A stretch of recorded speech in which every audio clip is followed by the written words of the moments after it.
Hey shooters, let's talk airsoft for a second. Now, I know there's a lot of people out there that think airsoft is a game.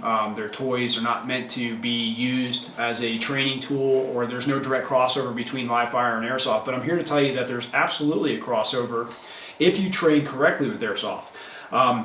So what we're going to do is we're going to talk about some things that'll help you create a better, consistent repetition in maybe it's just fundamentals, seeing what you need to see through your optics, or feeling the gun, you know, with the stance and grip and all things that are associated with feeling that gun. And then of course trigger control. And we'll talk about those things individually here in a second. But let's talk about pricing first. In a comparison that kind of justifies it for me to actually go out and train with airsoft. But again, it doesn't mean that I'm not going to train on my live gun. Because if I'm on a time crunch, I can't get out to the range, I don't have the ammo available, I'll grab an airsoft gun and go do some work in my garage or a safe area, or go outside. If you're allowed to do that, of course, check with your local or state laws to make sure that that you can do that. You don't get your ass in trouble shooting one of these things outside your backyard. But take a look at the ammo. Let's say I want to go to the range with my live fire gun. I got to buy about 300 rounds of ammo is probably what I'd put, you know, in a good range session that day. You're looking at approximately $120, $556 now. Now, of course, that depends what kind of ammo you buy. But you're looking at that cost. You're looking at going to get the ammo, getting to the range, maybe gas, maybe you don't live near a range. Then you might have range fees that you got to pay. So the cost starts to build up. And that's why I see a lot of people don't get out to the range as much as they should, because in today's economy, it's tough to do that. So let's again talk about the airsoft and how we can cross these things over and combine the trainings together. Cost of an airsoft gun. Looking for an airsoft gun. When you're out there, make sure that you find a reputable airsoft manufacturer, okay, or you know, find a good distributor or dealer. Don't just go to your local stores and find one sitting on the shelf. It's probably going to be a piece of junk, or it's not going to work or have a good lifespan. Now, these things are cool. Now, as you can see, I've got two Mark 16s, and I've got two M4 set up here, short barrels. Now, one's airsoft, one's live. You can see they're almost identical setup, some muzzle device and stuff, which obviously at airsoft it doesn't really matter muzzle device wise. But my optics are identical, my rail systems are identical if I'm running lasers or lights, foregrips, all that stuff is very consistent to my live gun.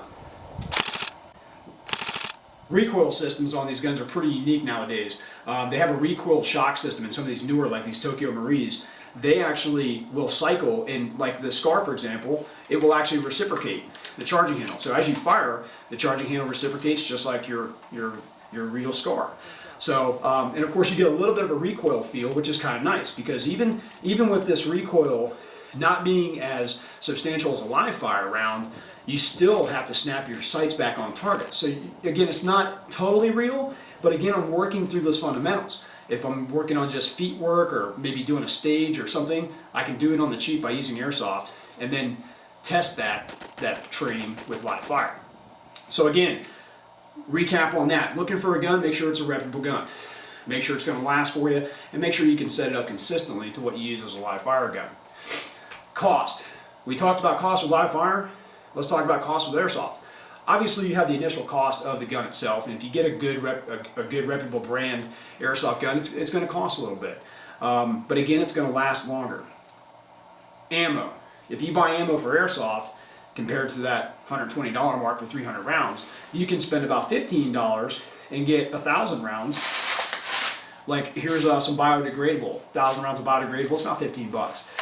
But it's great. You don't have to pick up anything. Now, if you want to run the regular airsoft ammo that's not biodegradable, you're going to spend about the same, but get about 3,000 rounds. So if you have like an ammo catch or something that you can put up a box or something that catches all the beads, you don't have to go pick it up. So think about that as you're setting up your targeting, depending on which type of ammo you use. If you're going outside, you know, use your biodegradable ones.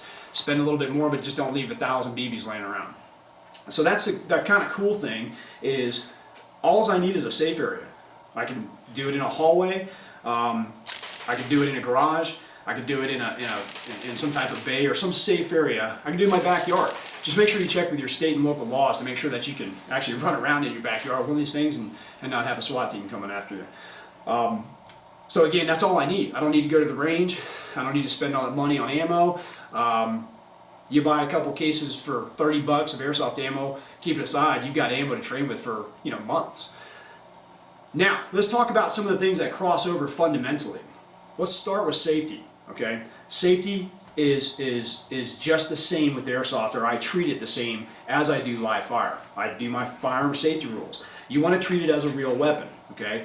This will help when you go pick up a live fire gun. You're building consistency with safety with your airsoft gun. And plus, if you hit somebody with one of these things and they're not wearing protective gear, it's going to hurt. It's going to bust skin, hit somebody in the eye. You're going to put an eye out with this thing. So you can cause some serious damage. So again, treat it as a real weapon. Don't point at anything you don't intend it to destroy. Okay, same thing with the live fire. Because I'm building that mechanical, subconscious weapon safety. So when I do pick this thing up again, I'm making sure 1,000% that my training is consistent between the two, and this is where it does cross over. Okay, keep your finger straight off the trigger until you're coming up on target with the intent to fire. Same thing as live fire, so keep working that with an airsoft gun. Be aware of your target's foreground and background when you fire. This is a big one. Obviously, we know in live fire, I don't want to shoot through something, a wall, wood, or steel, or glass, or a vehicle. So again, I'm crossing those two over because that will really follow you out in life. If you're law enforcement, or you're a competitor, or you're military, and you have a foreground or background issue, you have to take that into consideration. So if you are in that situation and you're timid about shooting around something, specifically a vehicle or a barricade, you've never really done it, get an airsoft gun and start practicing. Build yourself up in confidence and good weapons manipulation around that obstacle, whatever it may be. So when you do pick up that live fire gun, now all you got to deal with is the loud recoil and just being safe, and again, just like you were with the airsoft gun. So again, we're building that consistency between the two with just that simple safety rule. Fundamentals. All right, fundamentals are something that you can work with this. I have my fundamental 3 that I work on. Obviously, we have feel of the gun. How does it feel in my hands, okay? Obviously, I've got my live gun here. I'm going to get that good solid grip on the gun and my good stance. I'm going to feel the percentage that I need to put into the core to be able to manage the recoil. I'll do the same exact stance consistently with the airsoft gun. It feels the same, it looks the same, and it even somewhat acts the same. So I'm feeling that. Seeing what I need to see. I've got the same optics on here. So when I come up on the target, I can drive the gun up, I can snap it to different targets, I can work back and forth multiple targets. Now of course, it's not going to be as realistic, but you're still seeing a dot. You're still putting it on a target. You're acquiring something. Your eyes are working with consistent repetition between these exactly the same. Trigger control, which is the final of the 3, the fundamental 3. Okay, the finger. What is this doing? Now, I'll tell you that if you run a live gun, obviously we know we fire, bolt cycles, we reset, we fire. Okay. Now with an airsoft gun, it's a little different.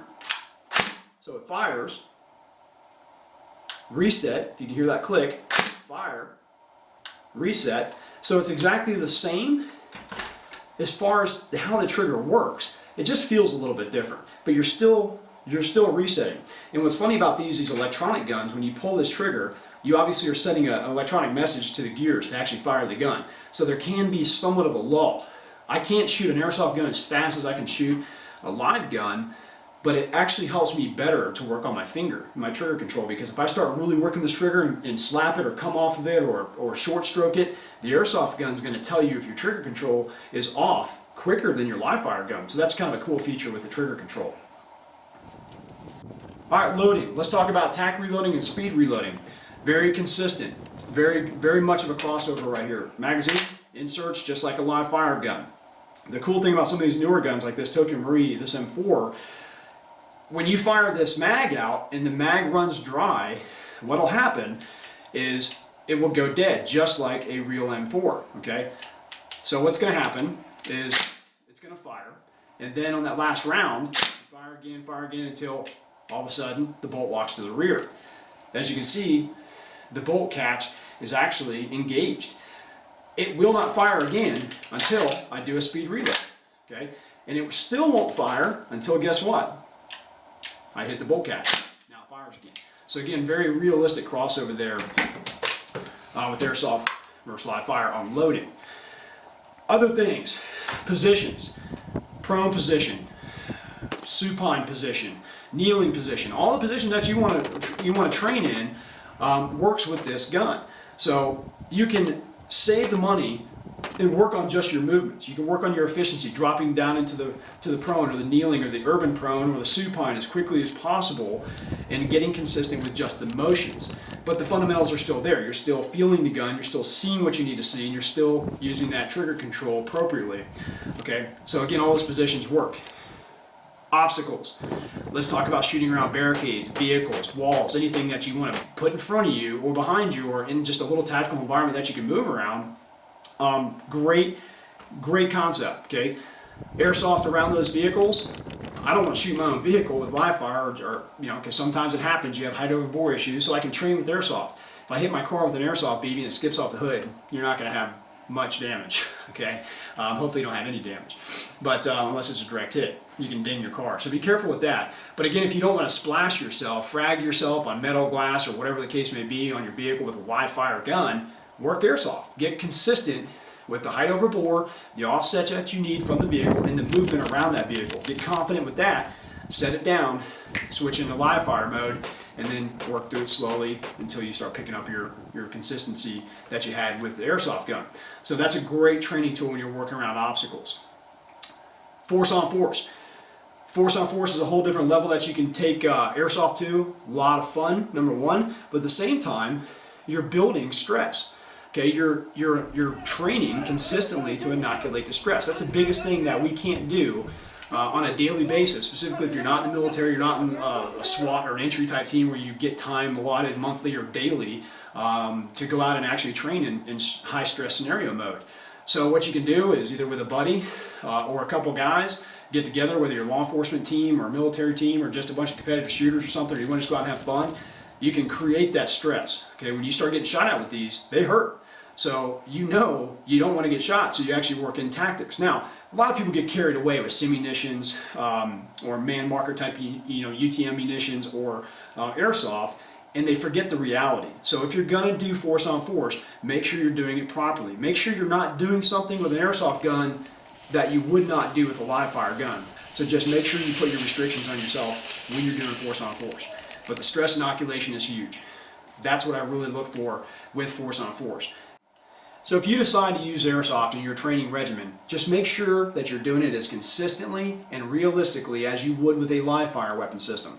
There's obviously a lot of things that we can do with airsoft that we can do with live fire. Obviously there's more we can do with live fire than airsoft, like zeroing a gun or shooting at longer ranges, things like that. But all the fundamental stuff, I use it to increase my performance, fundamentals. The feel, seeing what I need to see, trigger control, movement from box A to B, shooting balance of speed and accuracy or combat effectiveness templates up close, using it for force on force.